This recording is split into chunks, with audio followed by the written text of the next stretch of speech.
De Saint Jean de la Croix, La nuit obscure de l'âme, livre second, chapitre 21. On explique ces paroles, l'âme déguisée, et on met devant les yeux les différentes couleurs qu'elle prend lorsque pendant cette nuit obscure, elle passe par plusieurs changements. Après avoir apporté les raisons pour lesquelles la contemplation s'appelle secrète et montée, il reste à dire pourquoi l'âme est déguisée. On comprendra facilement ce mystère si on fait réflexion que se déguiser, c'est se couvrir d'habits et d'ornements étrangers, de sorte qu'on ne soit connu de personne. La fin qu'on se peut proposer est ou de plaire à ceux qu'on aime, ou de se dérober à la connaissance de ses ennemis, et on espère exécuter par ce moyen son entreprise avec plus de liberté et de succès. Suivant ses desseins, chacun prend les vêtements et les couleurs qui peuvent en marquer les affections de son cœur ou le cacher à ses adversaires. Lorsque l'âme est touchée de l'amour de Jésus-Christ et qu'elle veut s'attirer sa bienveillance, elle se déguise pour sortir de sa maison, pour se soustraire à la vue de ses ennemis qui sont le monde, la chair et le démon, pour déclarer son amour à son bien-aimé et pour mériter l'amour réciproque de son époux. Selon ce projet, l'habit dont elle use a 3 couleurs différentes, le blanc, le vert et le rouge, qui sont les symboles des 3 vertus théologales, la foi, l'espérance et la charité. Ces vertus lui procurent les bonnes grâces de notre Seigneur et la mettent à couvert des attaques de ses adversaires. En effet, la foi est une espèce de vêtement intérieur d'une blancheur si fine que l'entendement n'a pas la vue assez forte pour la voir et pour en soutenir l'éclat.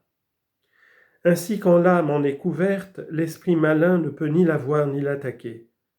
C'est pourquoi saint Pierre nous avertit de lui opposer le bouclier de la foi pour repousser ses attaques. Résistez-lui, nous dit-il, en vous tenant ferme en la foi. Première lettre de Pierre, chapitre 5, versets 8 et 9. Quant à l'amour et à l'union de Dieu, l'âme n'a rien de plus propre pour y parvenir que la foi et la blancheur dont elle orne l'âme. C'est le principe et le fondement des autres vertus, puisqu'il est impossible, selon la doctrine de l'apôtre, d'être agréable à Dieu sans elle. Hébreux chapitre 11, verset 6. Mais lorsque l'âme en est revêtue, elle lui plaît de telle sorte que, comme parle le prophète Osée, il l'épouse et lui octroie l'union spirituelle de la majesté divine.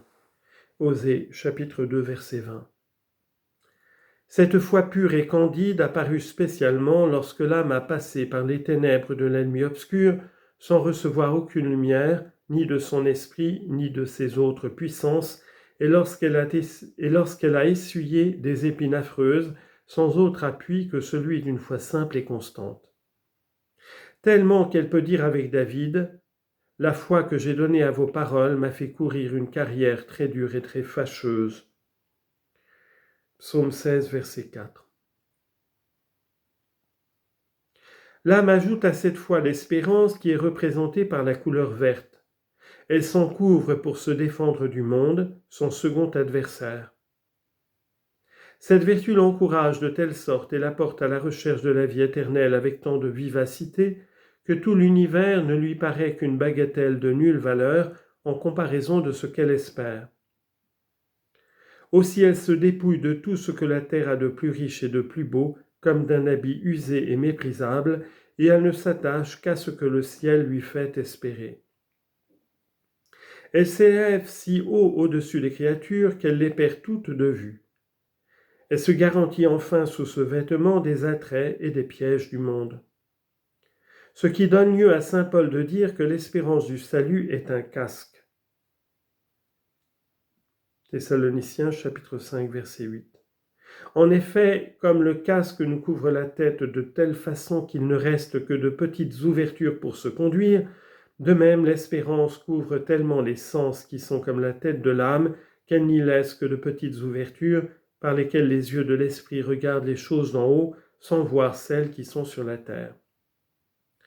C'était sans doute cette vertu qui tenait les yeux de David toujours élevés vers Dieu et les yeux des Israélites toujours attachés sur le Seigneur, comme les yeux d'une servante sont toujours tournés vers sa maîtresse, jusqu'à ce que Dieu fît éclater sur eux sa miséricorde. Psaume 122, verset 2. Comme l'espérance ne regarde que Dieu et ne met son plaisir qu'en lui, elle lui plaît de telle sorte qu'on peut dire que l'âme impètre de Dieu autant qu'elle espère de lui. Si bien qu'on peut lui appliquer ces paroles du cantique, « Un seul de vos regards m'a blessé le cœur ».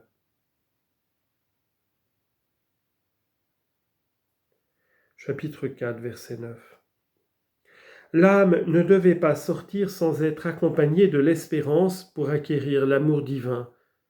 Elle n'eut rien obtenu de Dieu puisque c'est l'espérance constante et ferme qui le touche et qui le surmonte. L'âme couverte de cette espérance a marché par la nuit obscure et secrète parce qu'elle s'est trouvée si vide de tous les biens et de tout appui qu'elle n'a jeté les yeux pendant son passage que sur Dieu seul.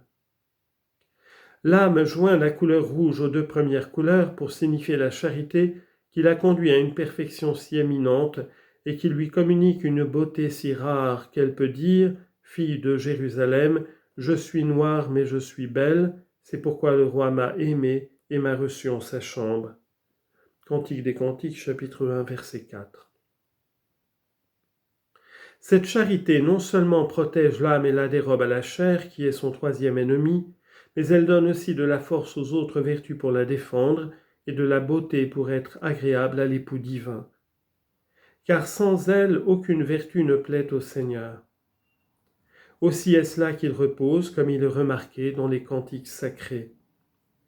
C'est par ce chemin que l'âme se retire des créatures et qu'elle va jusqu'à l'union avec Dieu, toute transportée de l'ardent amour qu'elle a conçu pour son Créateur. Ces trois vertus disposent l'âme à la parfaite union de Dieu, selon la mémoire, l'entendement et la volonté. La foi prépare l'entendement à s'unir à la sagesse divine en la dépouillant de ses lumières naturelles. L'espérance prive la mémoire de tout ce qu'elle possède en lui faisant espérer ce qu'elle n'a pas et en l'attachant à Dieu qui peut seul remplir ses attentes. La charité purifie la volonté de toutes ses affections pour les créatures et l'unit à Dieu par les liens de l'amour.